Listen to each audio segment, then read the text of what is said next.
Testing 1 2. Testing 1 2. Testing.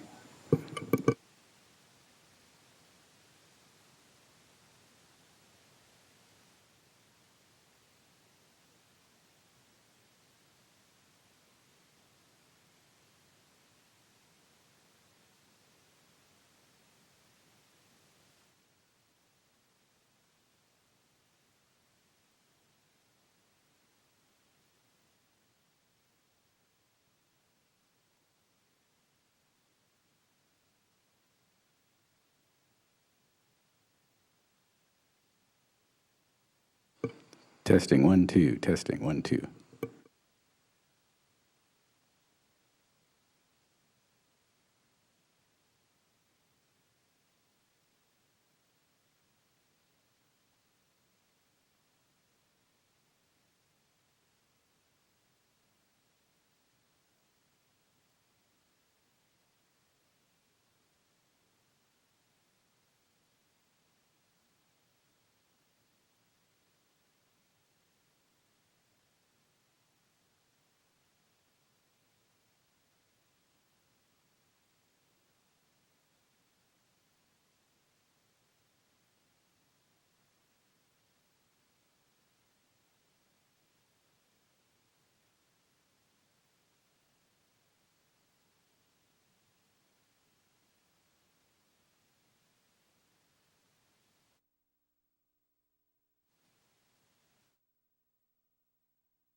Testing 1 2. Testing 1 2.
All right, so I'd like to call the Camarillo Sanitary District regular meeting for February 8th to order, please, and let the record reflect that all the directors are present.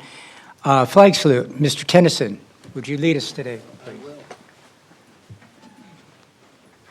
Please place your hand over your heart and follow me. I pledge allegiance To the flag of the United States of America and to the republic for which it stands, one nation, under God, indivisible, with liberty and justice for all. Thank you.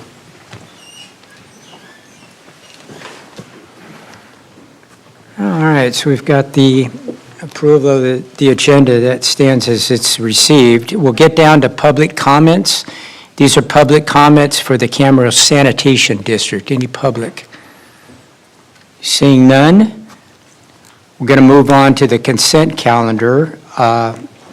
I've been asked if we could pull item B, it's the water reclamation plant facility, to the regular city council meeting when we have a joint discussion with the city council on discussion item fiscal year 2022-2023 mid-year budget. My suggestion is we have that first, and then with the concurrence of the directors, we will go tackle the water reclamation facility plant. So if that's agreeable, that would be the rule of the order.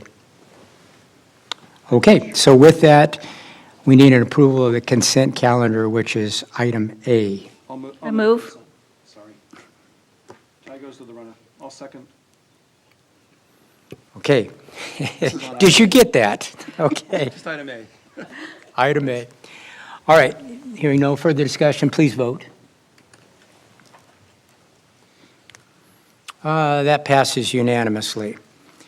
Okay, that gets us down to oral communication. Any communication at this point? Anybody like to make any comments or anything? Okay, so what we're going to do, we're going to recess now until the joint discussion with the city council comes before us, and then we will hear item B. So with that, we're recessed. I will open my mic. I will open this meeting of the successor agency. Let the record reflect that all council members are present. Is there any changes to the agenda? Are there any changes? No? Okay, move on to the consent calendar. Move to accept. I'll second. Thank you. We have a motion, a second. Please vote. And that passes unanimously. We move on to oral communications. Hearing none, I will adjourn this meeting. And I will reconvene the meeting of the Camarillo City Council. Are there any changes to this agenda? Okay. We are going to move on to item C, which is our presentations. And before we get into that, I do have a public comment on that item. Timothy McGarry, if you want to come up. And just to refamiliarize you, you have 3 minutes to speak. You know when the beeper goes off at 2 minutes, you have another minute, but finish up at 3 minutes. Okay? I think he turned that on. Just a second here. Yeah, there you go. Good afternoon, council members. When my community and I checked out the council agenda today, we were very surprised to see that Jason Havelka and Lizette were getting awards today. I had hoped to deliver this speech after I heard what was going on and what that was all about. Our community was very interested in the Susan Lacey Award, because as far as we know, the actress from Carousel, right, and Music Man. But as far as the award for Jason Havelka, you know, we really wanted to be able to put forward why our community recognizes Jason Havelka, such as the 109 record-breaking heat day last, I think it was August, when about 2 days before that, Jason Havelka was seen out in the community asking the businesses across the street heroically if they had any problems with the homeless, not offering the Cool Center that we were expecting, but we got to see him, and that was wonderful, you know, riding off in the sunset, as well as the 38.5-degree night when my wife spent 2 days calling these council chambers and the county council chambers. And then, you know, we got the wonderful call from Jason Havelka, who essentially told us there was nothing he could do, even though my wife, a homeless mother of 5, was able to get blankets and some services together for those sleeping on the street. So yeah, you know, we really kind of wanted to get more of a feel for why you guys were recognizing him, but we wanted to share why our community recognizes him as well. Thank you very much for your time. Thank you, Mr. McGarry. Okay, I'm going to call up our commander, Eric Tennyson. Good evening, Mayor, Council, staff. The best part of my job is when I get to come up here and share with you the great work that our people are doing out in the field and the recognition that they get for that work from other organizations aside from the Sheriff's Office. And tonight is one of those nights when I get to do that. As you all know, our Project Hope team has been in existence since 2013. Coming in on our first full decade, our Project Hope team has changed a lot from what it was initially in 2013. Just last year, Council voted and allowed us to add to our team. We brought Lizette Garcia on from Behavioral Health to be part of our Project Hope team. And in the last year, that team has done a lot of really great work in the community, and they've been recognized for it recently, and so I wanted to share a little bit about that recognition with you. Lizette was recently selected to receive the Susan Lucky Mental Health Professional Award by Behavioral Health. This award is given to a mental health professional who demonstrates integrity, honesty, advocacy, passion, collaboration and cooperation, compassion, and commitment on a daily basis. Lizette Garcia has demonstrated these characteristics through her partnership with law enforcement and through her interactions with members of the public. Lizette conducts follow-up contacts with mental health consumers as a way to free up law enforcement to handle other more pressing needs in our community. She shares information, prioritizes cases, and works with her law enforcement partner, Deputy Havelka, to ensure the most effective utilization of resources that we have available here in Camarillo and throughout the county. Lizette always goes the extra mile to link individuals with resources they need to improve their outcomes in life. For Deputy Havelka, our Project Hope deputy, he was chosen a couple of weeks ago as the Crisis Intervention Team Deputy of the Year. He was chosen for this because of his work with vulnerable population in Camarillo and the successes that they've had together as a team. Jason works regularly with members of our community who suffer mental illness. He works every day to help improve their lives. His coordination with governmental and nonprofit groups has resulted in getting housing and treatment for many willing participants. As a matter of fact, last year alone, Jason and Lizette were able to get 33 people housed in Camarillo, 33 homeless people with housing. Jason has a huge heart and a strong work ethic, and he works daily at trying to improve the lives of those in our community who are experiencing homelessness or suffering from mental illness. And so I'm pleased to tell you about the CIT Deputy of the Year Award that Jason received and the Susan Lucky Mental Health Professional Award that Lizette received. And I want you all to know that our Project Hope team continues to work hard for our city, as evidenced by both of those awards bestowed upon Jason and Lizette. Thank you. And we have some certificates if they would like to come up.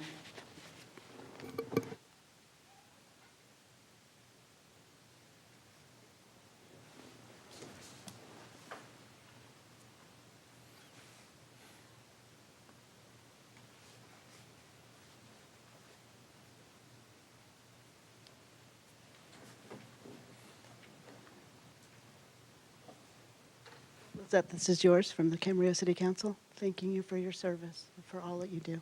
Thank you so much. Thank you. And Jason, this one is for you. Thank you so much. Thank you very much. You know, I got to help with the homeless point in time count, was it last week? And I was so impressed. I don't know if you remember, I was there. And when you were going through the maps, just your knowledge of where people are was pretty impressive to me. And your help with making that go so smoothly that morning was really impressive. So thank you. Thank you both.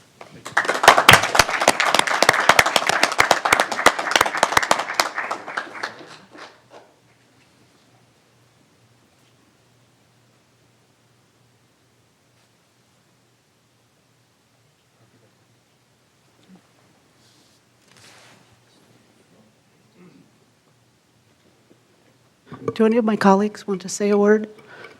Do you want me to say a few words?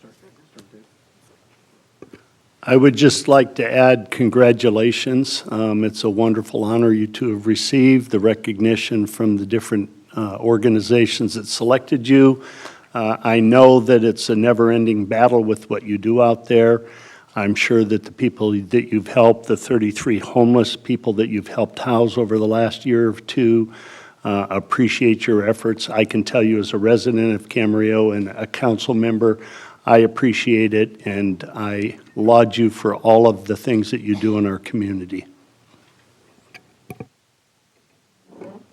I too want to congratulate you both on your accomplishments, and I'm really grateful for your work and for your ability to work together to make this community stronger, to serve those in need. I know that in mental health and working in the mental health background and in policing, sometimes you don't always get the most positive feedback. But do know that you are making a difference for the majority of the people in this community, and you are appreciated, and I thank you.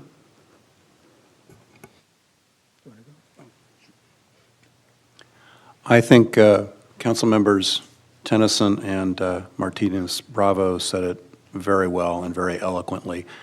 So I'm simply at this point going to say we're very proud of you. We are just so happy with the work that you are doing, and ditto. Thank you. Yeah, I too want to thank both of you and your staff and the others that helped too on this very important issue. And we appreciate you doing what you do, and it doesn't go unnoticed. And we're all thrilled that you're here today, and the least we can do is recognize you for your efforts. So again, thank you. Thank you both very much. Congratulations. Okay, and with that, we're going to move on. That brings us down to our consent calendar. Any changes to the consent calendar? I have. Mr. Kildee? Yeah, I've asked staff, item G, which is the policy for the city council meeting, I've asked staff to, I don't necessarily need to pull this, but maybe expand a little bit on what is potentially in play here. So when the appropriate time comes, if staff could maybe make those comments, that would be appreciative. If you want, so you would like a little mini staff report? So why don't we pull it then? Yes. That way, okay. So we'll pull item G. Were there any other comments about that? Okay. We'll pull item G and take it right after the consent. Okay, so do we have a motion for the consent except for item G? I'll move. Motion? Second. And a second. Please vote. And that passes unanimously. Okay, so then we'll move on to item G, and I will ask for a staff report. Or city manager report. Thank you, Mayor. I'll give you a brief staff report on this item. Over the last several months, our city clerk, Christy Buckskemper, has led a collaborative effort amongst our staff on ways in which we can improve the transparency and efficiency of our council meetings as dictated by the attachment is a sample agenda. Most importantly of which is to move, as recommended by the report, our public comment period for items not on the agenda to 6 p.m. and a hard stop, if you will, at that time to allow folks to get here to the meeting, but also allow for members of the community, say, that may have younger families and children that need to be in bed at 7 o'clock, where a current public comment period is, to get here and make public comments and then get home. So they've also worked tirelessly on looking at other cities and other agendas.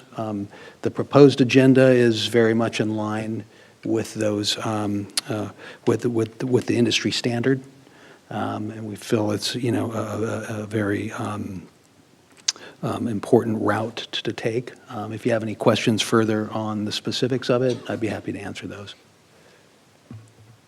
I do. A little background of what we've done here is that we've had public comments at the 7 o'clock time, just to make sure that those that work, I mean, I'm a good example of that. My business, we close at 6 o'clock. And what the thinking was back at that time, that we would allow those that perhaps get off work at 6 o'clock, be able maybe to go home and have some dinner and come and make their public comments at 7 o'clock. That was kind of the thinking on that. Now, it's kind of morphed into situations where people come into the audience earlier than that and want to make their public comments, and I support that. I think that's a good idea. But I don't want to exclude anybody that may not be able to make the 6 o'clock timeframe. So what's being proposed here would allow whoever the mayor is to make that determination if he or she sees somebody in the audience that may not have been able to make the 6 o'clock, but it's down here, that they can make sure that they can come up and make their public comments, which I think is critical. I think, public comments is very, very important here. So that's a suggestion that I have, that I'm not necessarily opposed to the 6 o'clock, but we want to make sure that at least they have an opportunity at 6:30 or time specific, that they'll be able to be acknowledged, that they can come up and make their public comments here at that time too. And I also thought that we wanted to kind of expand, it said in the cover letter here, that what constitutes a really large-scale public hearing. And I think we need to, I would personally, as one council member, like to have a little clearer definition of what constitutes a large-scale public meeting. I know in my mind, and I'm sure all the rest of us do, but I think the public needs a little bit more expansion on that. What specifically are we talking about, that if we would go and expand the public comments into a large-scale public hearing? I would just like, for the record, to know a little bit about what that is.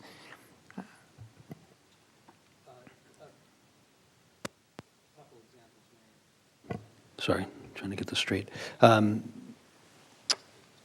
Very good question. I think an obvious example of that, there's many, but for example, a significant legislative decision on behalf of the council on a general plan amendment and a large-scale development is a perfect example of a larger scale public hearing, for example. It doesn't have to be just public hearing. I know that's identified in the staff report.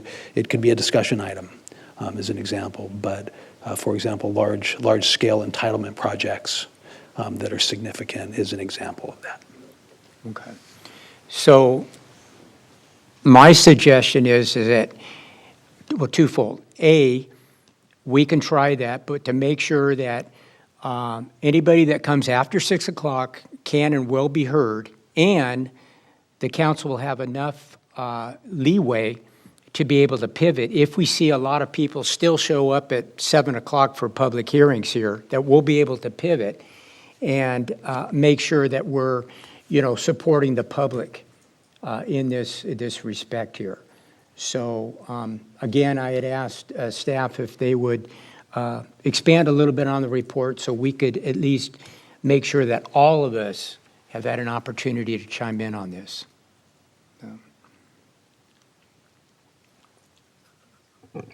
I just want to clarify, I think we're talking two different things here. The public comments at 6 p.m., as I understand it, are for public comments on items not on the That's correct. agenda. And I And should then have the said that. public hearings are for agendized public hearings. That's correct. And so we would start council at 5 p.m., and under this recommended policy, we'd go through the normal iteration of consent, and then council comments will come during that time frame. So it's seldom that with council comments, at least in my experience, that we're going to get done much before 5:30, 5:45, before we start any public hearings. And then, as the city manager said, and I asked this specifically of him, the same question you did, what triggers an item of specific interest or a large project that there's going to be a lot of public commenting on? And I feel safe in trusting the city manager's counsel on that. Plus, I believe any council member can say, I'd like this item, and pull till later in the city council meeting so that we have more people that are allowed to come here for public comments. Am I right? Am I correct? You are. So from my standpoint, I can support those with those assurances from the city manager.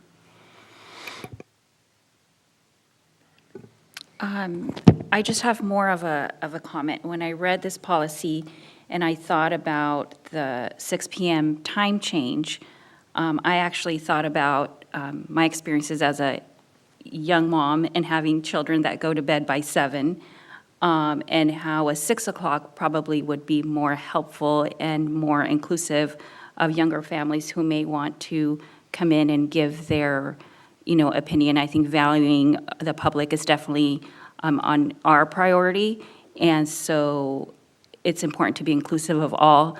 I mean, there's no, we can argue that in different ways.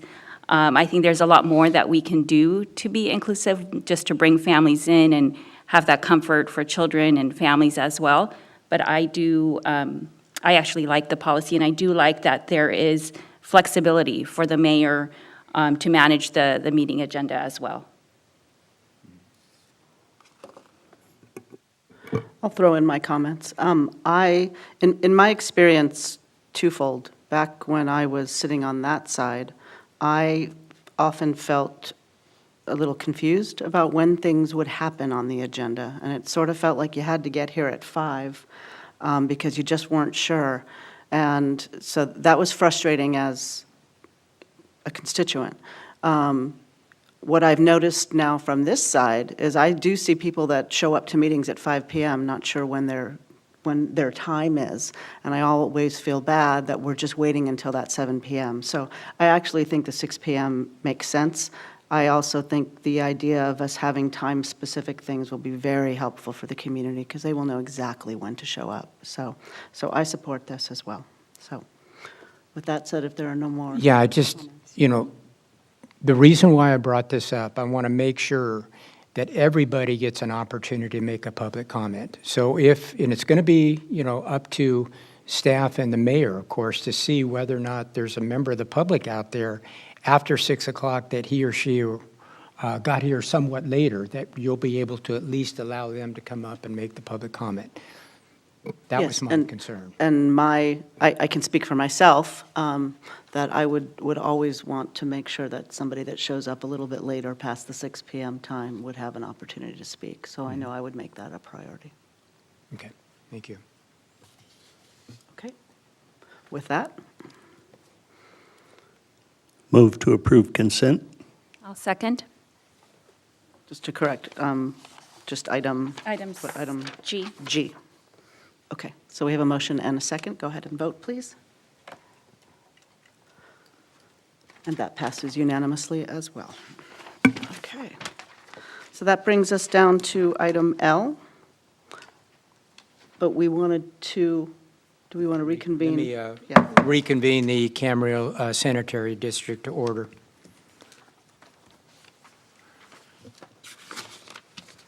Do you want me to take, Tony? take want to that, take yours yeah. first? Okay. Tony, do you want to bring, yeah, we might as well do it first now. Yeah. Okay. Oops, wrong one. There we go. Okay. Thank you. So we are on item B of the sanitary district agenda, and when I was reviewing the staff report, I had a number of questions that I posed to Mr. Klotzel, which I appreciated his response on, and I know we have got Public Works staff here tonight. But in terms of this water reclamation plan facility plan, I had some difficulty navigating the staff report. And when I compared it to what was in Exhibit A in the agreement, the actual agreement and the exhibit to the agreement, I had some questions. It involves a $2.1 million expenditure, so obviously it has some, it is financially significant, and I know that, I don't think that as a council, we've really had the chance to look at this process with our two new council members in attendance before. I thought that in the staff report, I was challenged by the concepts of the Phase 1 and Phase 2 juxtaposed against the alternative number 1 and alternative number 2. So I wanted to ask some questions of staff regarding that. And the context here is that in our 5-year capital improvement plan, we're looking at a total amount, at least in 2022 dollars, of $131 million, which is more than twice what we just spent on the desalter, which is the most expensive project, to my recollection, in city history. So it's really important to me when I look at this, at the progression of work in terms of the facility plan, and when the council is presented with the alternatives, and when the design engineering work, both on a preliminary basis and a final basis, actually occurs. So, Mr. Klotzel, the first thing is, in the staff report, in the second paragraph under discussion, it says that the facility plan, and I'm quoting, is a critical piece in bridging the gap between the information in the wastewater management plan and the plant upgrades Phase 1 and Phase 2 projects in the 5-year CIP. And I get that. It then goes on to say that the preferred solution that will be developed in the facility plan needs to be selected by the CSD board, our council, before final design work can commence. And that's what I was stumbling over, and that's why I had asked you a number of questions. So could we just talk for a minute? Let me ask you a couple of questions. When you're talking about Phase 1 and Phase 2, what we're really talking about here is what is in our current CIP, correct? With the Phase 1 improvements being estimated at approximately $24 million, and our Phase 2 improvements at approximately $107 million, right? Correct. And is it fair to say that the Phase 1, the way I think of the Phase 1 improvements, it's defined in our CIP very succinctly as upgrade treatment system, improve reliability, and maintain regulatory compliance as recommended by the wastewater system master plan. But is it fair to say that another way to put this is stuff we've got to do right away, like right away, in order to avoid some sort of failure? Right, a combination of exactly that, and then also some of the initial steps in moving into some of the improvements that'll be permanent at the treatment plant. That to be determined through this facility plan. Right. Okay, but contrast that then with Phase 2. Correct. Right. And Phase 2 is the same description, the same, it's pretty much the same description, but this is the more long-term 6 to 10 year work in terms of, in essence, replacing and or fully rehabilitating the plant, right? Correct. Okay, and then, because I want to make sure that the design work doesn't get ahead of this council's discretion to choose the alternatives, could you describe for us alternative? I don't want the design work getting ahead of this council's choice of an alternative. We had a pretty spirited discussion about the alternatives on this back in, I think it was July. And isn't it fair, the alternative 2, we have 2 choices right now that are being studied. One is alternative 2, which is expansion of Plant 3 plus new treatment, which would be to improve the existing system, and I'm quoting from the master plan, improve the existing system by expanding the Plant 3 treatment process and improving the treatment processes to both increase treatment capacity and improve process performance. So that's the hybrid alternative, right? In other words, take some of what we got and then add on new things. Versus alternative 3, which is new treatment on site, and by that you mean imagine a brand new canvas and we sketch on that a brand-new treatment plant, whether it's on the existing site or on the ag site next door, right? Correct. So big differences, and big differences in cost. Isn't it fair to think there are big differences in cost between these two alternatives, right?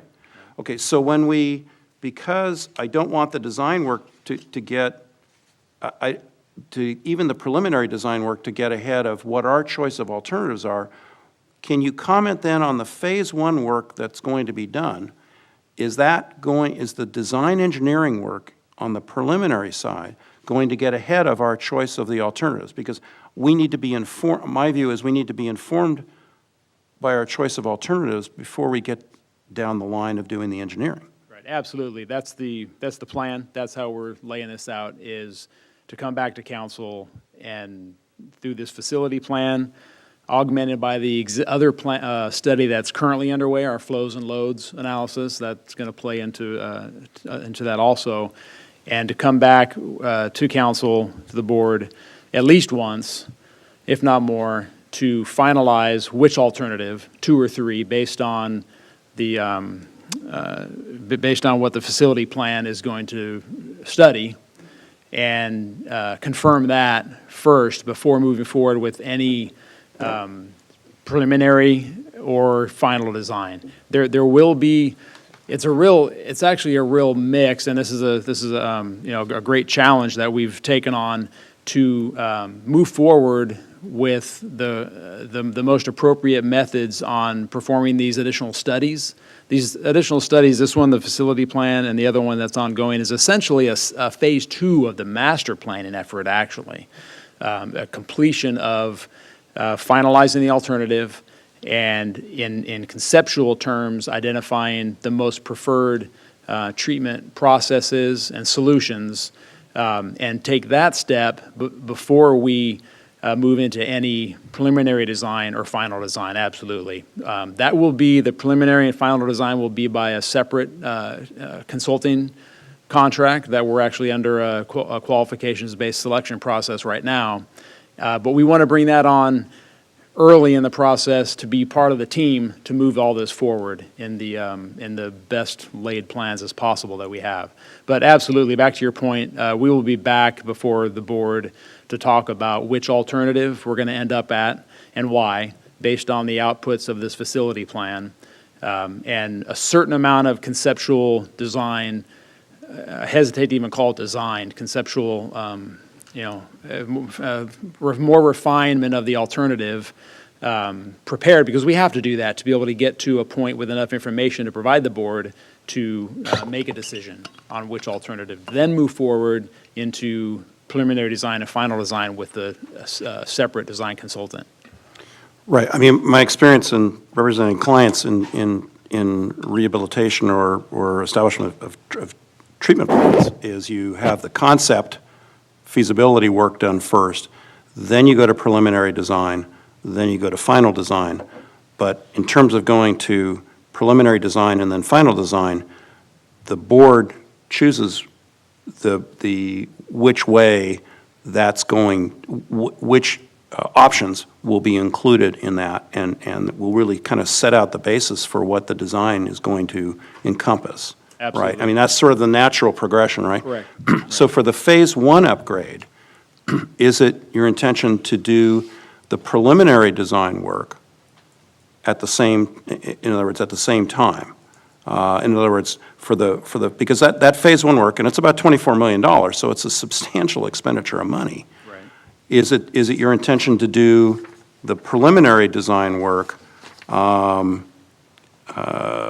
now, and you go straight to, in other words, treat phase 1 differently than phase 2? In other words, you're going to go to final design on phase 1 before we choose an alternative? There may be elements of that phase 1 that the way the facility plan and the flows and loads, all those studies culminate, that then lays the groundwork to move forward with some of the phase 1 items, going more into, there will still be a preliminary design and then final design for that, but not as extensive as with the full phase 2 upgrades.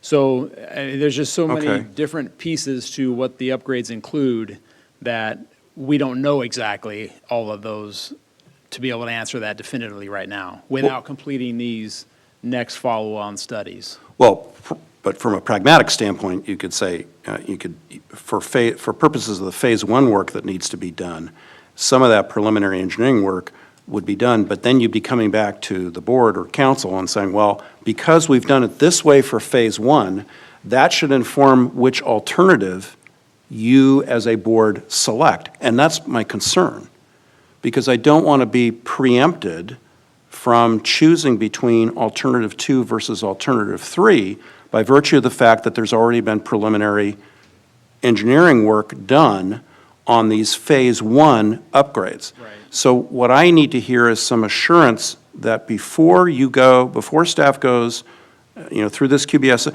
I know you're doing this SOQ or QBS system or proposals now, but I'd like to hear some assurance that staff intends to come back to the board or the council and first to go to the Utilities Committee and then go to the full council to get a sense from the full council of what alternatives, whether the council supports alternative 2 or alternative 3 before we move down the road on preliminary and final design engineering on phases 1 and 2.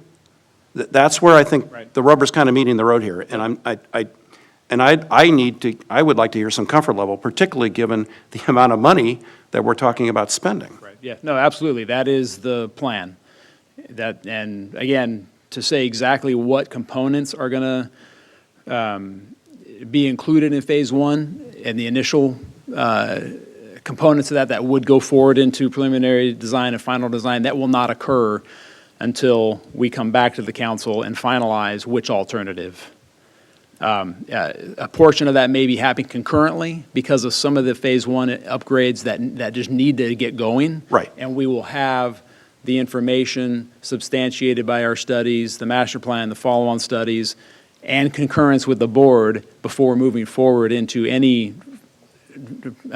preliminary and final design for any Phase 1 upgrades.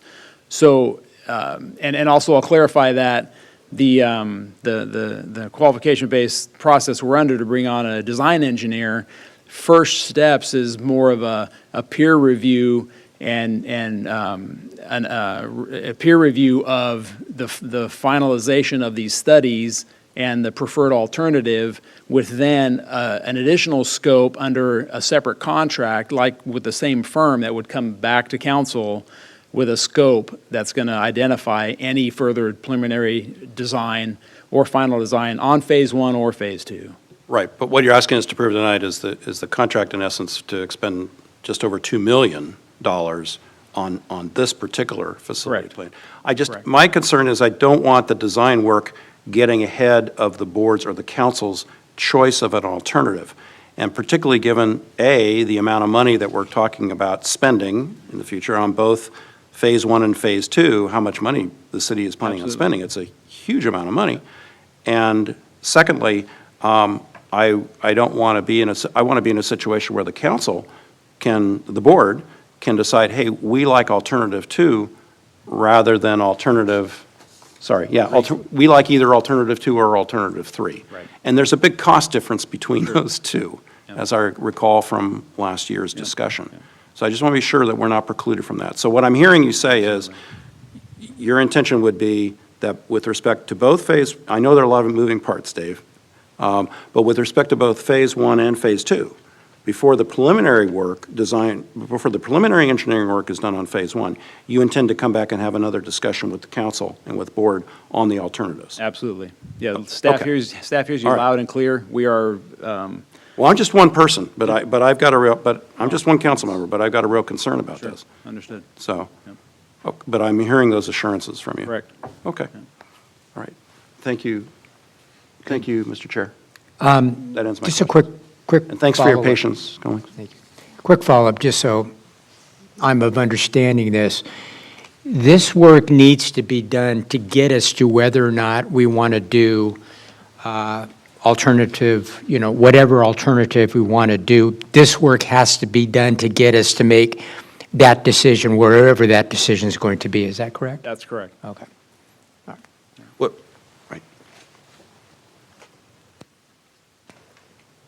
Where am I on this thing? You'll find it there. It's not, yeah, my microphone, You're on. the lights, It's on. okay. It doesn't show, the light's not on the, so, yeah, where I was stumbling over was in the staff report. And not to be overly critical, but when I saw final design, I went, wait a minute, time out. I got to know that we've got the chance to make a decision on these alternatives before the train goes too far down the track. Absolutely. And yeah, apologies for that. The summary information in the staff report, we are confident that the scope of work, Exhibit A, lays out the path that you are sharing that we are going to follow. And I think it does, because when I compared task six in the actual contract and then the subsequent tasks, 11, 12, et cetera, it seemed to line up okay. Yes. Okay, thanks. My mic is supposed to be off, sorry. Anyway, okay, thank you. Thanks, Mr. Chair. Sure. Any other questions? Okay, so I think a motion to approve item B on the consent is in order. I'll move. Second. There's a motion and a second. Any further discussion? Hearing none, please vote. And that passes unanimously. Thank you. Go ahead and proceed, if you would, Madam Mayor. Thank you. Okay, that brings us down to item L, which is our mid-year budget report. Mr. Uribe, take it away. Thank you, council members and sanitary board members. Tonight, we're doing our mid-year budget review for the fiscal year 2022-23. And I just wanted to start off talking a little bit about, if I can get the slide to advance, please.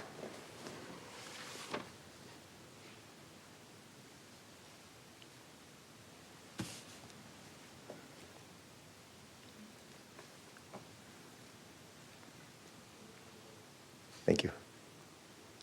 Starting off with, first of all, talking about the budgeting process, then an economic update, and then I'll get into the mid-year review and the recommended adjustments at the mid-year process.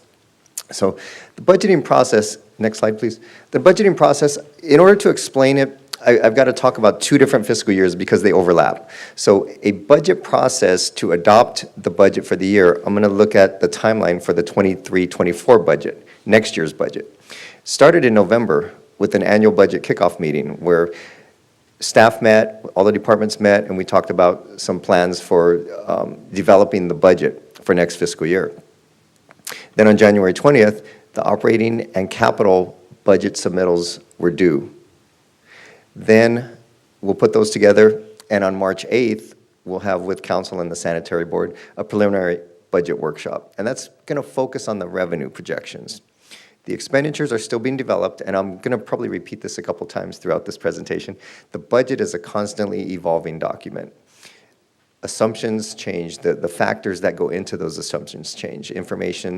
New information comes across that may or may not be things that we have control over, but that goes into our assumptions on how we estimate what we're going to spend or what we're going to receive in any given fiscal year. So that being the case, preliminary budget workshop gives council an idea at the onset of the budget development process. Then on March 17th, the departments have another chance to refine their budget submittals or budget requests. We'll have meetings with city manager's office. We'll have some analysis of the expenditures and the revenues because we always want to bring forth a balanced budget, meaning the revenues are enough to cover the expenditures, operating revenues, operating expenditures. Then on May 6th, we have a budget workshop with the city council and the sanitary board. And then the second meeting in June, the budget for the next fiscal year will be brought forward for adoption. So that's the timeline for a annual budget development process. And that's for next fiscal year. So now what I'm going to layer onto it is this current year budget, and next please. This current year budget is the mid-year. So as I said, throughout the year, some changes are made to the budget as new information comes forth. There were 2 items earlier on this agenda to add additional appropriations. So there's an example of things that change throughout the year. What the mid-year process does is it gives staff a chance to look at all of the different accounts and see how they're tracking and trending with our originally adopted budget estimates. Next slide, please. So the submittals were due on January 6th, and here we are tonight to do the review. Okay? So that's the budget timeline. And as I said, things change, conditions change. So next I'll be talking about the economy, because that drives a lot of the assumptions that we deal with. So next slide, please. A lot of what we're hearing is the economy is inflation, right? So I started with this slide, the Federal Reserve interest rate hikes. Over fiscal year 2022, there were 7 different interest rate hikes that the Federal Reserve did. Starting in the beginning of 2022, a 1/4% increase, a 0.5% increase, and then a 3/4 increase, 3/4 increase, 4 3/4% increases, and finally at the end of 2022, another 0.5% increase for a total of 7 different increases over 2022 for a total of 4.25% increase to the Federal Reserve interest rate. So why are these interest rate hikes necessary? It's to help control inflation. Next slide, please. So what this graph shows is comparing inflation, which we use CPI, Consumer Price Index, as a pretty standard measurement of inflation. That's the blue line. And we can see starting off, this goes back to, I think that's January of 2018. And you can see it's fairly steady in between the 3% and 4% range. That's a historical average for CPI or inflation. And then what happened here in March, April 2020? The pandemic onset. That's when there was a total economic shutdown. The CPI curve dropped dramatically, and then it started to recover. A little bit of ups and downs, but then we saw an increase here. Again, CPI inflation, I'm using those two terms interchangeably, but we start to see an increase in CPI, a little bit of a leveling off, and then a pretty big increase here. That's inflation. That's the economy really expanding. A lot of federal stimulus dollars were coming into play. A lot of price pressure, price increases come along with inflation. So what the Fed was trying to do on my previous slide is increase interest rates to try, in an attempt to try and slow down the economy. So with this line continuing to go up, and we're now up at over 8%, maybe 8.5%, and that looks like around April, May of 2022. Layer onto that the Federal Reserve interest rate increases that I showed on the previous slide, creeping up over 2022. So what we're starting to see now is all of these interest rate increases are now starting to take some effect on the CPI, on the inflation, as we start to see this drop off now from the peak that we had during 2022. So now it seems to be closer to the 5% and 6%, maybe just a little under 6% as of December 2022. So what that's doing is it's showing us that we're dealing with economic circumstances, economic uncertainties, and we're trying to budget for, and we're trying to make some assumptions. So as an example, when we're doing our budget development, we are probably looking at April, May 2022, when we had our budget numbers final, so we can put together to present for our workshop for this current year's budget. At that time, inflation was up here in the 8 to 9% range. What we've got to do when we develop our budget is make some assumptions as to whether or not we think that inflation is going to continue on or gradually drop. And a lot of our assumptions at the time were that eventually this thing it's going to start coming down. It's going to start leveling off. So our assumptions for revenue growth, for example, were a little bit tempered, that we thought we would soon get back to the 3 to 4% range of revenue increases on most of our general fund revenues.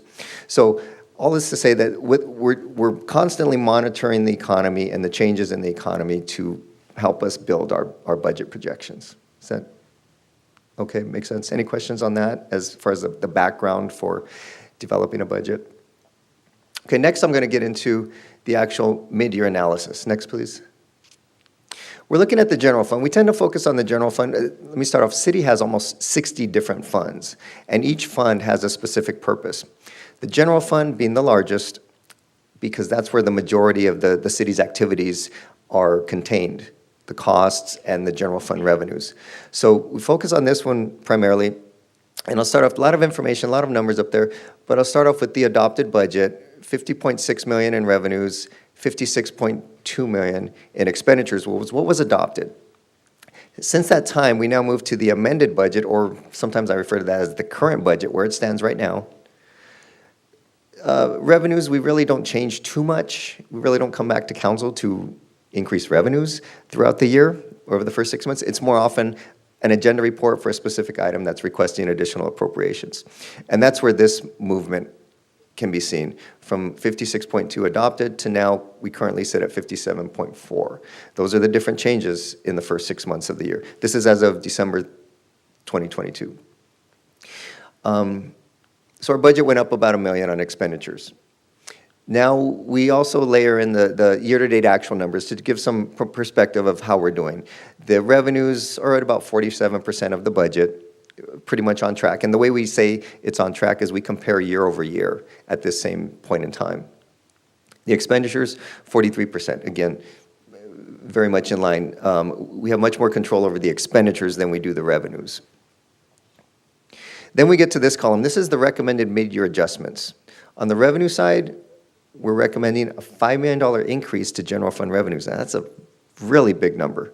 And I'll get into some of the details on the next few slides, but big number, and it all relates to what I was talking about with the economy, that big increase in the economy and the CPI and inflation. Inflation drives prices up. It equates to revenues on the city side.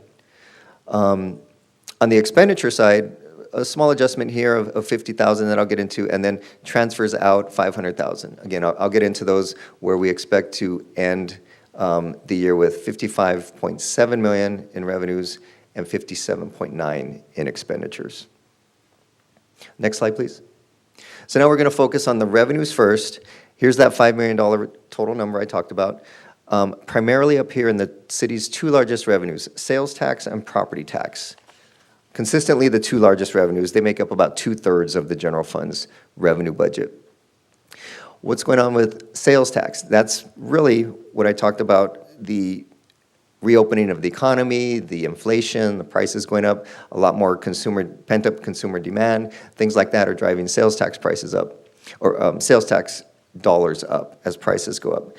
Now, this 1.9 million, and you'll see on the next slide, put it into context, 1.9 million, so we're ending with 19 million in sales tax revenue.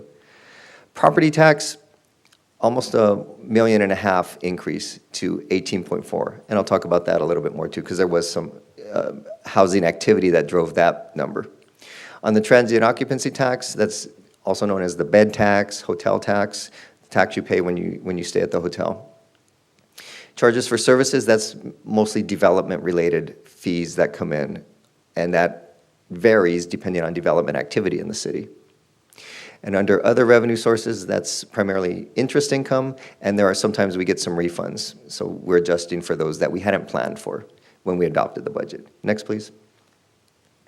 So with the sales tax, I mentioned reopening of the economy, increased demand, higher prices, continued online sales activity. It's an upward trend in sales tax revenue. Now, that recommended budget number of 19 million that I mentioned, that's an 11% increase over the adopted budget.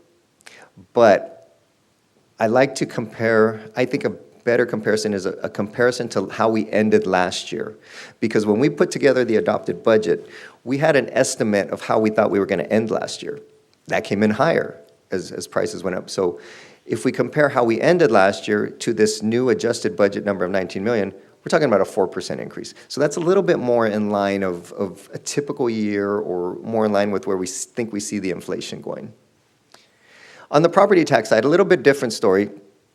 That's primarily due to the really strong housing market we saw in 2021. If you recall, houses weren't on the market for very long, and the prices were increasing pretty rapidly. For calendar year 2021, the median sales price for a single-family home was up about 11% for the year. So huge increase. So with the timing of those increases, that gets onto the county tax assessor's roll in January. We get the information in August, and that's after we've already developed the budget and adopted it in June. So there's some timing going on there that causes us to now reset and have to adjust for those increased valuations that result in the increase in property tax. So again, when we compare the new budget number of 18.4, that's an 8.6% increase over the adopted budget.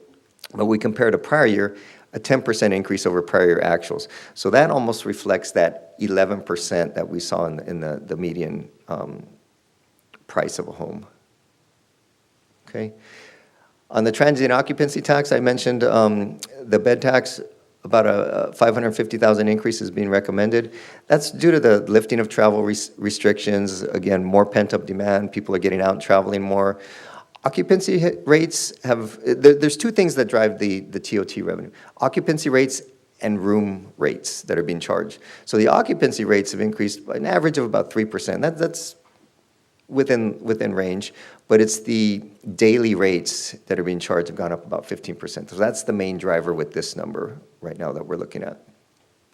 Then we compare again the recommended budget of 3.3, 20% increase over the adopted budget.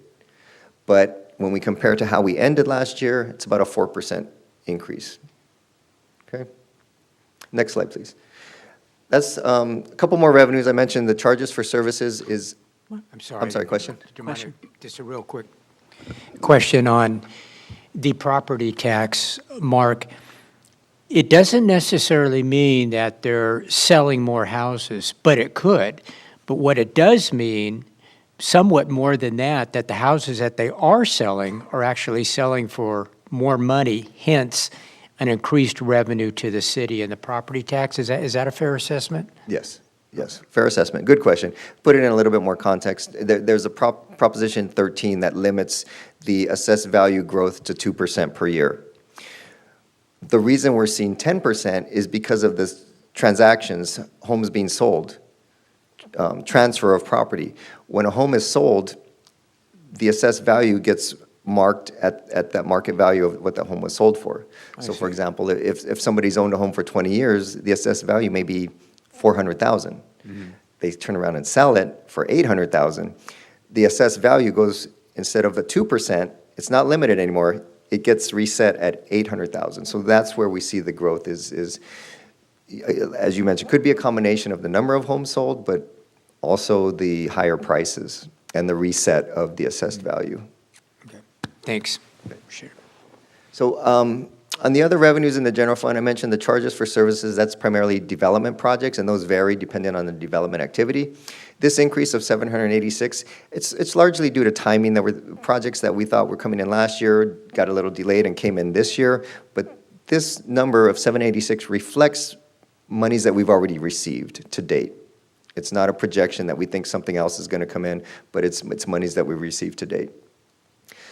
On the other revenue sources, I mentioned two components, primarily interest income. Interest income is a combination of how much cash we have to invest and the interest rates, and both were going up. As I mentioned, the sales tax dollars are going up, property tax dollars are going up. That means more cash to invest. So the investable balance is going up, and also the interest rates are going up. And the rebates, I think those were one-time rebates that we received, kind of an anomaly, but that's money that we've received, so we're adjusting for that. Not anything that we would have expected when we adopted the budget, so now we're adjusting for that came in. Any questions? Any other questions on the revenue side? So I'll move to expenditures now. Next, please. General fund expenditures, I know it's small, apologize, it's hard to read. We tried to fit all of the expenditures, but this is general fund expenditures listed by department. And we have, again, the adopted budget and then the amended budget, where I talked about the increase being about $1 million with the different additional appropriations and actions happening in the first 6 months. What we do here is we compare the year-to-date actual expenditures just to gauge, and again, this exercise is to track all of the expenditures compared to the budget to make sure nothing is off track, and adjust accordingly. This one adjustment being recommended, $50,000, that's the intern program that at the time of budget development and adoption, we knew we wanted to do a program for interns. We just didn't know the scope or size of it at the time.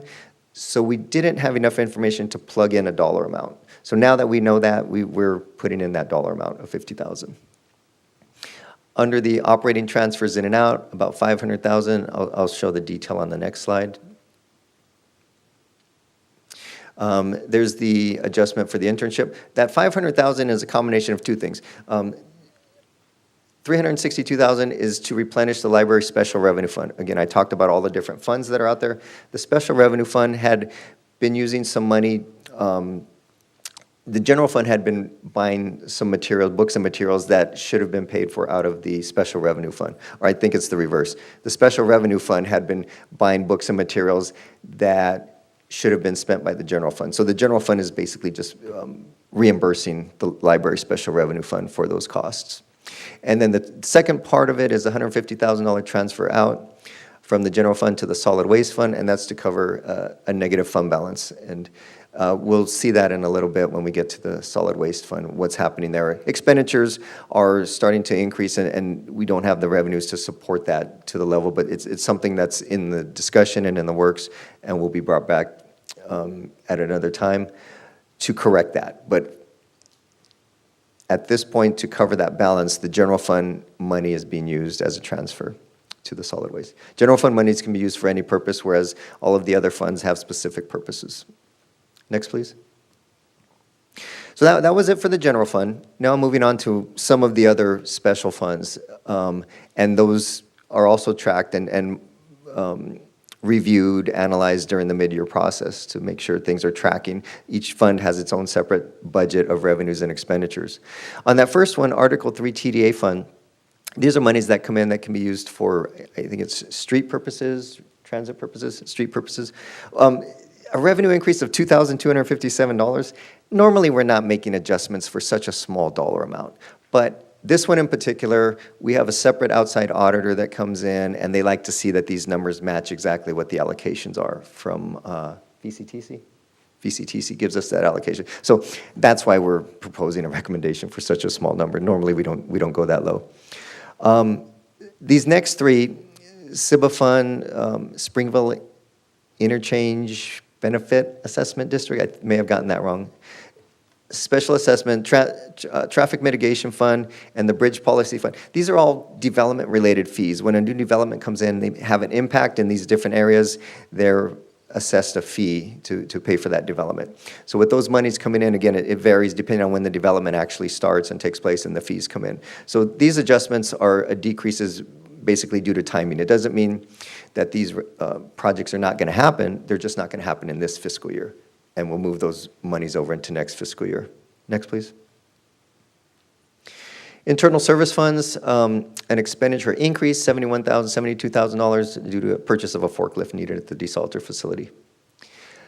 What we would do is that budget gets increased right now at the mid-year, and then when the purchase is being ready to made, it would be coming back to council or at that time for the award, but the budget would be in place. Enterprise funds, this is a solid waste fund we talked about a little bit before. Couple of things going on the revenue side. It's a net revenue decrease of $127,000. Three different things impacting that. An increase of $99,000 for a grant that came through that was not known at the time of budget adoption. May have been known, may have been applied for, but we have a practice of we won't budget for that grant until we've gotten notification that it's been awarded. That's the case here, was awarded, so we budget for it, $99,000. A reduction of $226,000, that's based on the source reduction recovery, household hazardous waste activity, lower than expected levels of the revenues coming in for those activities. So that's a decrease, and then this increase coming in is the $150,000 I talked about from the general fund to help offset some of these decreases due to the activity. On the expenditure side, a corresponding increase to that grant. We budget for the expenditure, we also budget for the revenue, so it's a net zero effect. But again, that grant wasn't known at the time of adoption. And the Camarillo Ranch Fund, an expenditure decrease, $82,000. That's because a loop asphalt repair facility improvement project was being canceled. It was originally budgeted, so we can reduce that budget amount because it's not being scheduled for this fiscal year. Next, please. Water funds. The water utility is made up of 5 different funds actually. So when we talk about the water funds in total, sometimes we have to separate them out. We're talking about a recommended revenue increase of $6.9 million. Again, a couple of things going on. Grant funds awarded for the desalter, 4.6, reclaim water, $2 million. And an increase of $2.4 million in capital improvement fees. Again, those developer fees with timing came in this fiscal year. So we adjust the budget. We thought they were going to come in last year, but now they've come in, so we're adjusting the budget in this fiscal year. All of that is now offset by a decrease in revenues, about $2 million recommended decrease in the revenues for the water sales, and that's as a result of the conservation efforts with now water being restricted to 1 day a week for the last year. So on the transfers in and transfers outside, $362,000 is recommended for the timing of development activities. That's just moving monies between the different funds within the water enterprise. And then and an increase in prepayment of the 2023-24 debt service in the amount of $952,000. Again, moving from a capital fund to a debt service fund is just an internal shift between funds, but we need to have the budget authority to do those transfers between funds. In the sanitary district, recommended revenue increase of $2 million due to timing of fees, again, development-related fees. There were some big projects that came through early in this fiscal year that were not planned for with the timing. And then a recommended increase in $260 million due to some unanticipated repairs and equipment needs. Okay, so that completes all of the recommended adjustments. I will go to the next slide and just show the recommended action is to approve the 2022-23 mid-year budget report and authorize the city manager to adjust the 22-23 budget and make the necessary appropriations that were discussed. And with that, I will take any questions. Thank you, Mark. Mr. Kildee. Yeah, thanks for the report, Mark. Mark, are there any other grants that we can expect to come in from the DeSalter project that you're aware of? I think we've got them all. I'm going to turn, are there more pieces? I'm looking at, not at this time. I think we've gotten a significant amount of grants. I want to say 30 million or so, close to that amount for the DeSalter in multiple grants. So I think that might be it, but we're always open to other opportunities. But as far as you know, that they've all that we've applied for and been approved for, the money has come in. Correct. Yeah. And it's in this budget. Correct. Okay. All right. That's all I have. Mr. Tennyson. Could you go back to the previous slide, please? I may have misunderstood something. A recommended expenditure increase of $260 million, was that correct? Yes. Oh, I'm sorry. I see. We don't have that much money. 260,000. Yes. Okay, thank you. A little different. Are there any other questions? I do have a question, and thank you so much for your presentation.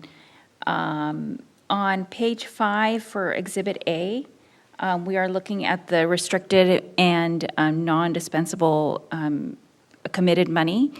And I had a question about Camarillo Springs debris remediation, the $200,000. What exactly is that?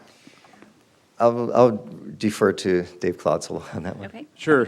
Yeah, quite a bit of history on that one. And as you're probably aware of the debris flow issues out there, the city ended up spending the money to install debris barriers on the hillside, essentially to provide a level of protection that then was comfortable to have the homes rebuilt with that protection in place. Then the question was, okay, that's done, but what about any future maintenance that's required? These debris barriers are built, they're constructed, we're inspecting them, everything's fine. There may be a time when some debris does come down and it needs to be cleaned out. We don't have a maintenance program or any funds budgeted for that on an ongoing basis. So the decision was to set aside some general fund committed for that purpose, estimated at $200,000. Hopefully it wouldn't be any more than that to go out and perform a clean out or some form of repairs. Okay, thank you. So from the time that that was done and now we have not had to utilize any funds? That's correct. Okay, thank you. I have a follow-up, Dave, if I might. Did we clean that out one time, as I recall? Yes, we did. Before this was finalized and that $200,000 set, it was right at that period of time that a clean out was performed, and the city funded that. And then that's what really triggered, okay, what if we need to do this again? How are we going to handle that? Let's not budget for it regularly and tie up money. Let's set aside this essentially a reserve for future maintenance if needed. Okay, thank you. Any other comments? Okay. Would anybody like to make a motion?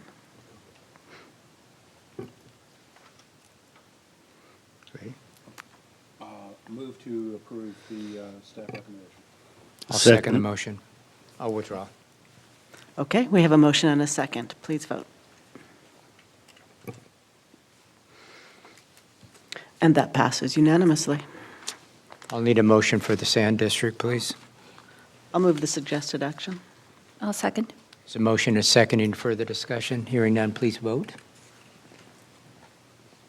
That passes unanimously. So with that, I'm going to adjourn the Sanitary District meeting. Okay. And that brings us to the end of this section of the agenda. So we are going to go back into closed session. And, oh, you want to do them now? All right. We're going to go on to council comments, oral communications, sorry. Let me get my red papers. And let's see. I'm going to start tonight. Okay. For meetings attended, January 25th, CPA Finance Committee, January 31st, Policy Committee, February 1st, City Council Goals Study Session with my colleagues. And then on January 31st, we had a meeting with Supervisor Jeff Gorell. And on February 2nd, I attended the Miracle League fundraiser. Earlier today, we had a meeting with Supervisor Kelly Long. And on Saturday, which was February 4th, I was at Studio Channel Islands for their Emerging Artist Showcase, which is their art event for emerging artists. So they usually tend to be students from our local colleges and universities. And I was there with Dr. Yao from Cal State Channel Islands. To get this out. So tonight, I've asked that we adjourn our meeting in memory of John Reardon. John Reardon passed away this past weekend and was a longtime coach, and there we have his picture. He was a longtime coach at Rio Mesa High School, longtime football coach. And I pulled some stuff off of, he was inducted into the Ventura County Sports Hall of Fame in 1994, and so I'm reading from what is written about him there. But he was born in 1934 in Massachusetts. He served in the United States Marine Corps from 1953 to 1956. He attended Ventura College and played football.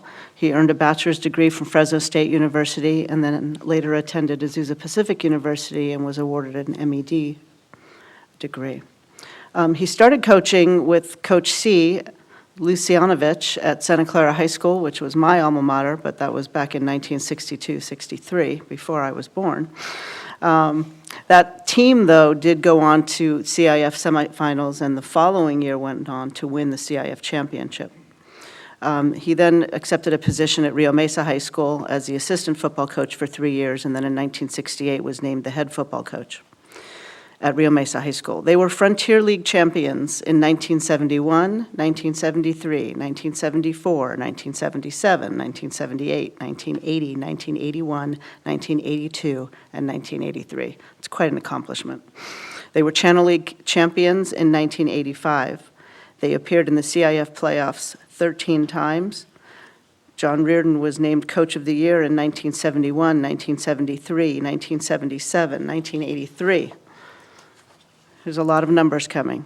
So he holds all of these records. The most years coached, 26. Most wins, 154. Most league championships, 10. Longest league winning streak, 24 games. Most CIF Southern Section appearances, 13. And most playoff victories, 17. He was elected the president of Southern California Coaches Association. He coached the All-Star Game, on and on and on. And these are really impressive numbers, but they really don't include the number of lives that he touched, the number of people that he coached. And even if you weren't playing football, you knew who John Reardon was. I went to a different high school, and I knew who John Reardon was. He was just that kind of a man. On a personal note, my ex-husband is very good friends, probably a best friend of John's son, Barry. And so I got to know John years ago off the field, and I saw him as a family man and a man who was so proud of his children and his grandchildren. Just a really good man. And the impact that he's had on so many lives, I know, will be felt by our community for many, many years. So tonight, we will adjourn in his name. And that's all I have for tonight. So we will start on this side tonight. Mr. Kildee. Yeah, meetings attended, January 26, VCOG meeting, February 1st, the City Council Goals Session, February 7th, VRSD. I, too, attended the Miracle League dinner. It's a great, great program. It's going to be a wonderful asset to the city here. Also attended a ribbon cutting at Finney's Restaurant. I've heard that they're really busy, hard to get in. The food is excellent there. We're just thrilled that they are in Camarillo. They're going to be a real asset to Camarillo. I just want to say a little bit about Coach Reardon, and I was at Rio Mesa when Coach Reardon was coaching the football team. My brother Michael actually played for him. And Coach Reardon was what I would consider kind of an old, to a certain extent, I don't want to say an old style coach, but he was in that genre that he could be a real challenge to play for you. But if you stuck with him, you had a friend for life with Coach Reardon. And he's a real character. Too, he told me a story that the year before 1971, when they won the CIF championship, they went 0-9. And as the story goes, a friend of his from Texas came and said, "John," he said, "I got to tell you, I've been down in Texas over there, and they're running what they call the wishbone." And if any of you know what the wishbone offense is, he said, "I think where you're coaching, I think you can do really well if you run that wishbone." So John told me, he says, "Hey, I'd try anything. You're 0-9, I'll try anything." So he implemented the wishbone offense, and they won the CIF with that. So that was a long time ago, but John was a real leader in the community. He was a family man, as the mayor has spoken to. He formulated so many people's lives that it's just, you can't count the numbers that he impacted. And he, regardless of who you were and what you did, he wanted to help you in your life. And that's the kind of individual he was. And I'm really proud to say that I knew him. I never played for him, but he has a wonderful family, and I know he's going to be sorely missed by them. And his legacy is uncanny. He did so much for Rio Mesa High School and the community in general, and I'm just so thrilled that our Mayor Santangelo would bring up that we're going to adjourn in his honor, because this recognition is very much appropriate to John Reardon. And from a personal note, I'm going to miss him, and I know a lot of other people in town are going to miss him. He loved Camarillo. He loved the council, totally supportive, and he epitomizes, I think, what Camarillo's all about. So that's the story, and there's plenty of other stories, and I'll leave others to expand on that too, but very appropriate to adjourn in his memory.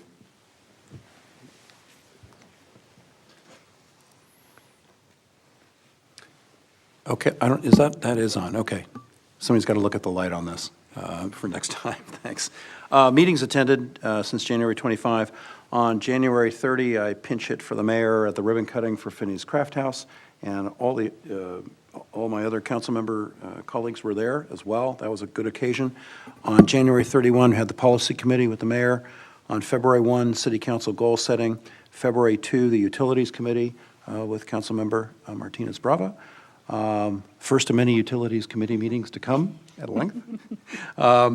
February 3, I had a Ventura County Transportation Commission Board of Directors meeting. I'll go back to that in just a minute.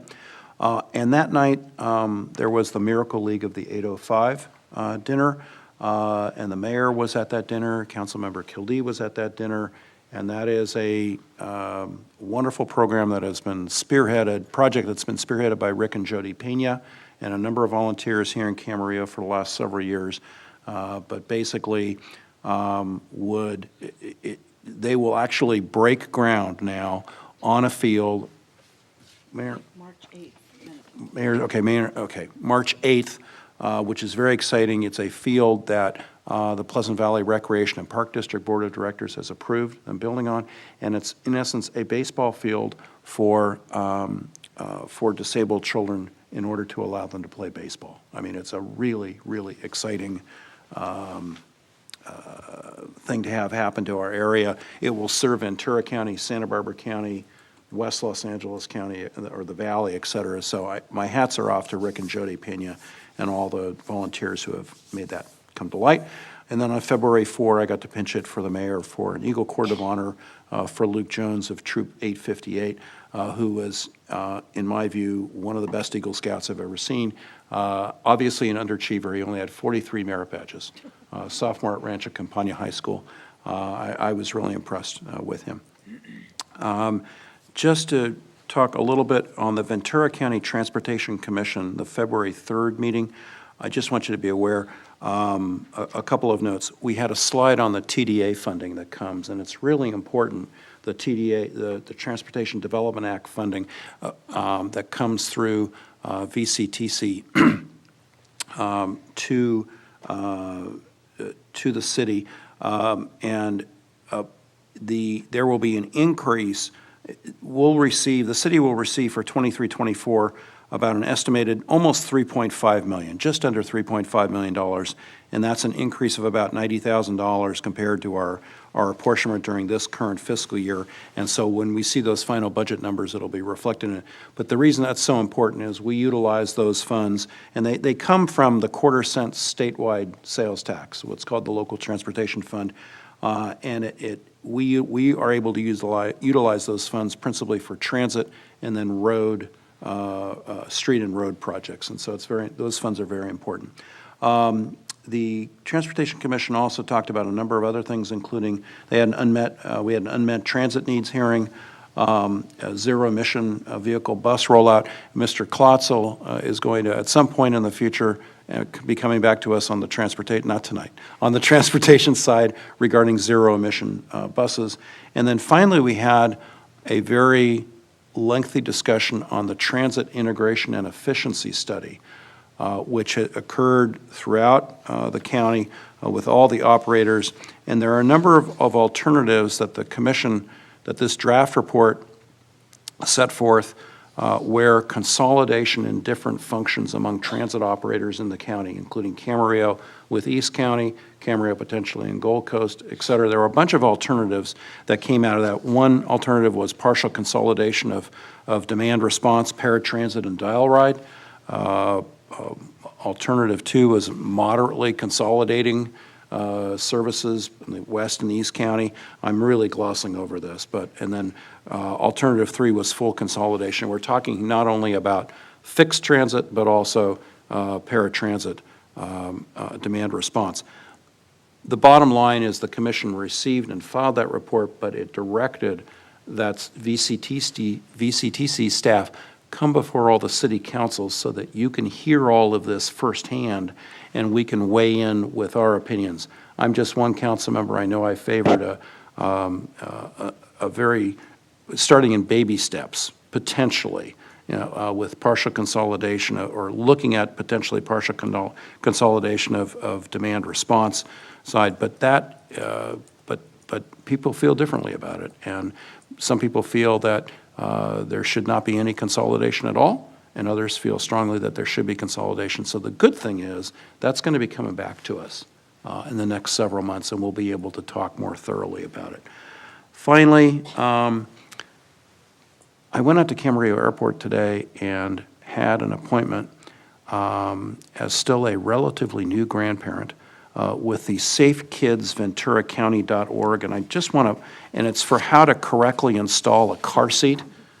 And this is basically a partnership between Ventura County Fire Protection District, Ventura County Fire Department, and the Ventura County Health Department, or Department of Health, and spent about 45 minutes going through the right way to set up the car seat, the right way to install the car seat, and I just want to give a shout out to them because I think they do a great service. So if there's anybody out there, if you're either new parents or new grandparents, and you want to know how to install your car seat correctly, go to safekidsventuracounty.org and make an appointment for car seat education. So that was my shout out for the evening.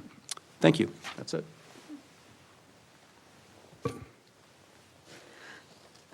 Sure, I can go next. Meetings attended. I attended the CASA Conference, California Association of Sanitation Agencies in Palm Springs. Councilmember Kevin, Tony Tremblay and I headed over there after our board meeting on a very windy evening, but we made it safely. Also, February 1, the City Council Goal Study Session.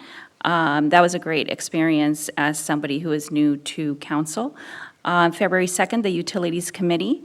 Additionally, I did attend a tour of the desalter with Councilmember Tennyson, Chief Tennyson, as well, and it was a great tour, and I tasted the water. It was actually quite good. And then the CSUCI Site Authority meeting has been rescheduled. I will say that I have received several email concerns from the university residents about the increase in housing fees, and I did meet with 2 constituents, and I'm just an alternate for that, but I will definitely be more connected as we move forward with that. I also attended the Finney's grand opening, as was mentioned here, and I was able to visit Lynn Rambin, the woman who turned 100 years old on her birthday. I gave her the certificate. She was very grateful, along with her family who was there. And she's an awesome lady. When asked, what's the secret, she just said, you have to live each day at a time. So there we go. Thank you. Last but not least. All right. I was also pleased to attend the ribbon cutting at Finney's on the 30th, and I decided on the 31st, Valerie and I went to lunch there, and we were both impressed with the food and the service, and I look forward to many more meals there. I wanted to thank our Public Works Director for his enthusiastic kickoff to the desalter tour. I can tell that he's extremely happy that it's now operational. I was impressed with it. Most impressive is the learning room or the learning center that they're going to be doing some expansion on. They've already had students that have come and toured the facility. I look forward to that expanding to all students and youth groups and residents in the community, because when they see the engineering feats that were pulled together to create that desalter that will now help provide potable water for 14,000 plus residential units and businesses in the city, it's really impressive. Most impressive was one of the filters, and as they pulled the filter out, my wife and my fellow council member looked at it in astonishment and said, is that wrapped with yarn? And do they do it by hand? But this pretty amazing, the science behind the various filters, and I appreciated that. On February 2nd, I attended RDP 21, and it was very informative. The commanding officer of Naval Bases Ventura County gave an overview of the various activities going on in the base. He had his public works officer there to talk about the public works project. It's similar to the city. Their infrastructure is aging, and they've got several works in the pipeline. Ventura County bases, or Naval Bases Ventura County, are a significant advantage to the economy in Ventura County. They're the largest single employer. They provide over 24,000 jobs to Ventura County residents, and that does not include the contractors that work there. Camarillo, interestingly, We have 300 housing units for military and their family members here in Camarillo. Camarillo is the second largest recipient of W-2 forms mailed out by Naval Bases Ventura County, accounting for $6.6 million in income, only behind Oxnard that has $8.3 million. So we really need to recognize the benefits of Naval Bases Ventura County, RDP 21 when they were formed to try and prevent the closure of Point Mugu, which was on the cut list at the time. A couple of events coming up at Naval Bases Ventura County on Saturday, February 25th. It's the big birthday bash for the Seabees. The museum is open to the public from 10:30 a.m. to 4 p.m.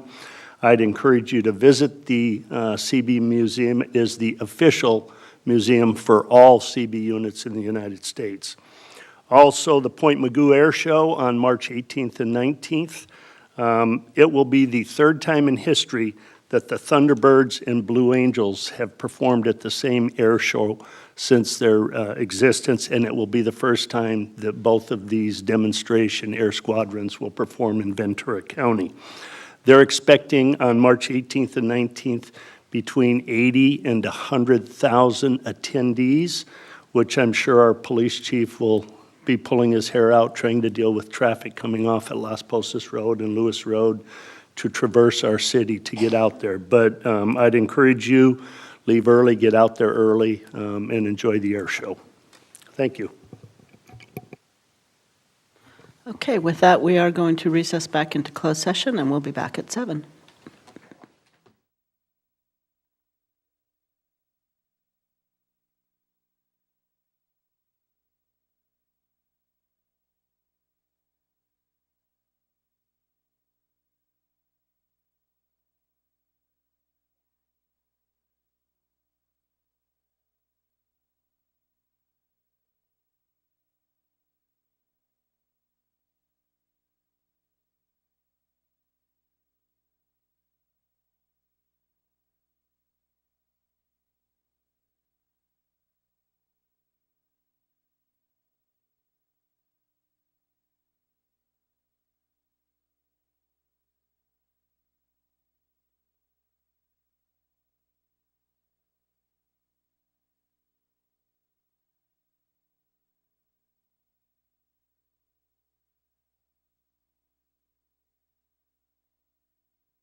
I'd like to reconvene the meeting of the Camarillo City Council.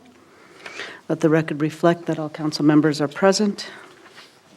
And it is now time for public comment, and this is time for comments on items not on the agenda. And I will call your name as I've received them. Timothy McGarry.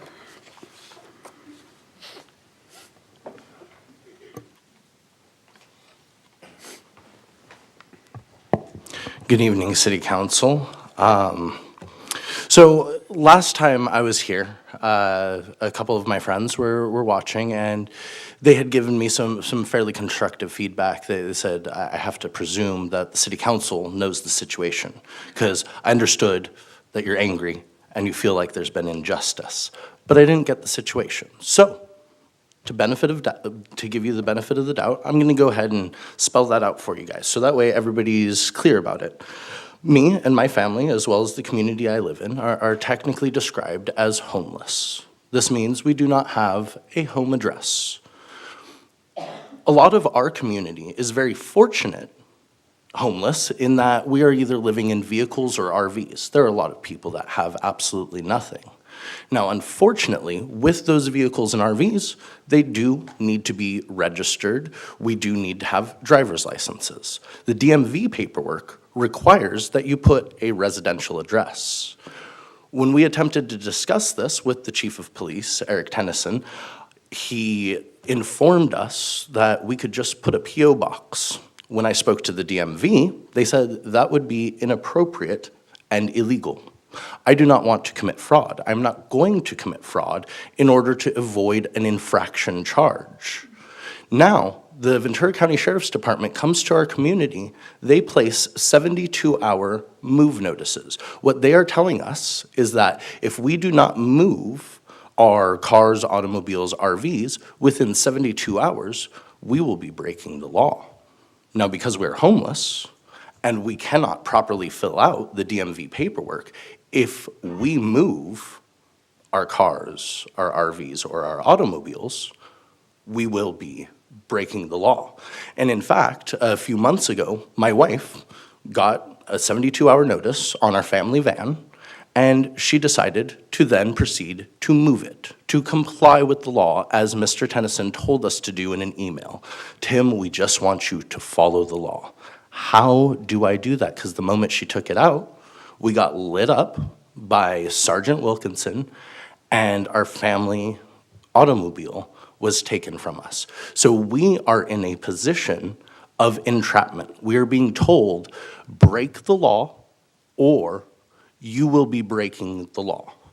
So I hope this kind of clears up the main crux of the issue we're having and why we're so upset and why we feel that there is no headway to be made, because we're just being told that, you know, either commit an infraction, that after 5 we can take your stuff, or commit a misdemeanor and potentially get taken to county jail. Thank you very much for your time. I hope this clears things up. Thank you, Mr. McGarry. Alusha McGarry.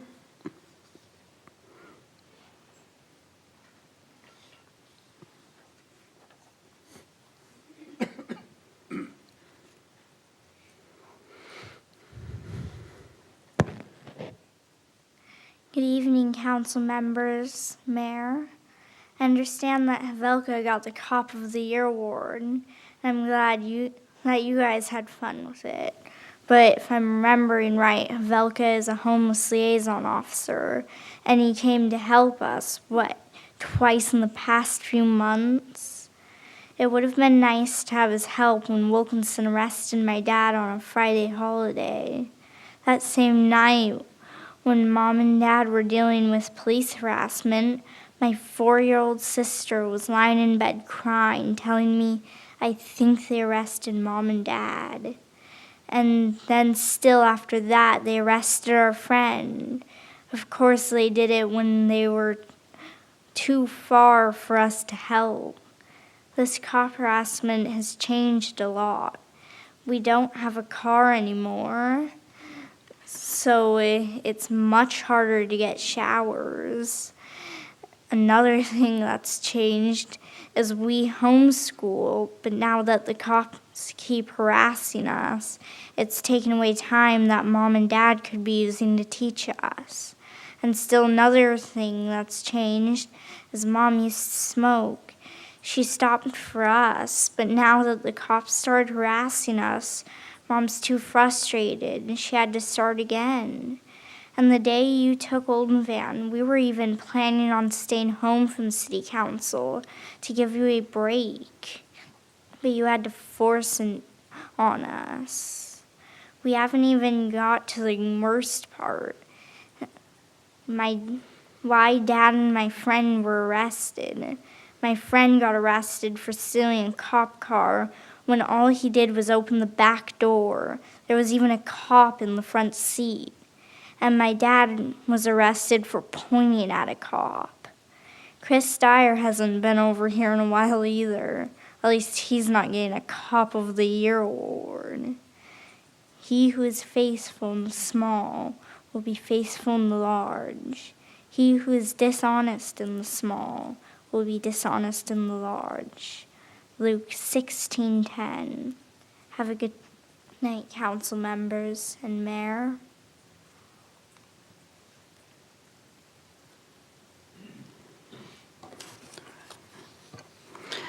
And next is Bellarue.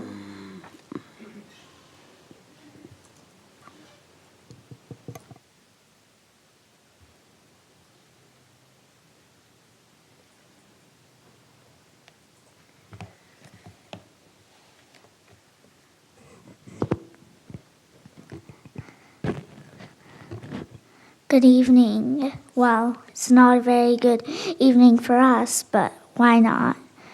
Well done, Havelka, for getting your award. I just have one question. When's the last time you came over? You cops are partying families. First they arrest my dad, and then they arrest my friend's dad for opening and closing a cop's back door.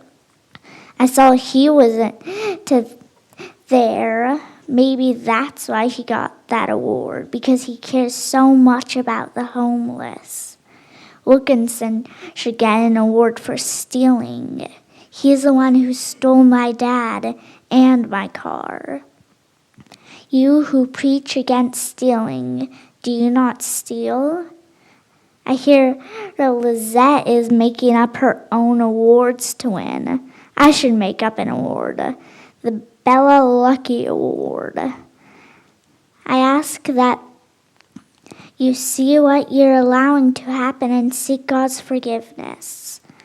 I'm warning you ahead of time, dear friends. Be on guard so that you will not be carried away by the errors of these wicked people and lose your own secure footing. Rather, you must grow in the grace and knowledge of our Lord and Savior Jesus Christ. All glory to him, now and forever. Amen.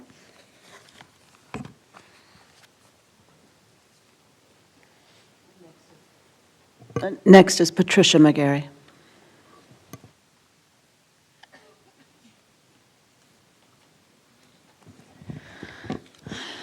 I'd first like to acknowledge that we noticed the article talking about the new Committee on Homelessness, and this I am very glad to see, and I have reluctant hope that this will help in changing things for the better, and I hope that in the future it will include members of the community as well that are being affected by the homelessness crisis. And I know you guys have your work cut out for you. Right now, things are amping up in our community and not in a good way. We've spoken previously about post-city council meetings and the treatment we get and the officers visiting our homes. And now our family was recently in the Ventura County Star, and we're getting post-paper treatment. It feels like the officers showed up giving invalid tickets where they asked our community to move, and community members had evidence that they had moved their automobiles and posted this evidence in the window And we had let Sergeant Gonzalez know we would do so. And he said he would be willing to look at any evidence. And when we told the officers this, they said it's not their job to look in people's pictures at their windows and everything, when this is the evidence we told them we would post. There have been unlawful arrests, as you had heard previously, and now they are sending out 7 to 8 officers each time that they come to visit. They say it's for fear that our community will do something, though when you have people such as Jason Havelka, who did show up today with somebody from the housing services, just him and one other, and neither showed any signs of fear. Yet the officers feel the need to send out so many and make our children fear. My husband was arrested for resisting arrest, and when he was taken to the jail, they did 4 scans on him, even though I heard a technician say they are not allowed to do more than 3 in a 24-hour period, but an officer told them to do another. And they tried to accuse him of trying to smuggle heroin into the jail. He was taken to the hospital, and they attempted to force medical procedures on him, even though I let them know he was a mental health patient. And now we're giving out awards for mental health treatment, and I just don't get it. And we have everything on tape, the whole arrest on tape, to show that it is an unlawful arrest. We sent email requests that were not answered by Commander Tennyson that had FOIA requests in them for pertaining to Wilkinson's treatment. And now I'd like to say something commending Ms. Martita, if you would allow me a moment. Okay. Your 3 minutes are up. I'm sorry. Okay, that's the end of public comments unless there's somebody else that would like to speak. If not, I'll ask the city attorney to report out on our closed session. Yes, thank you, Mayor and Council. There was no reportable action taken in closed session this evening. And thank you. And with that, we've reached the end of the agenda, so we will adjourn. Good night.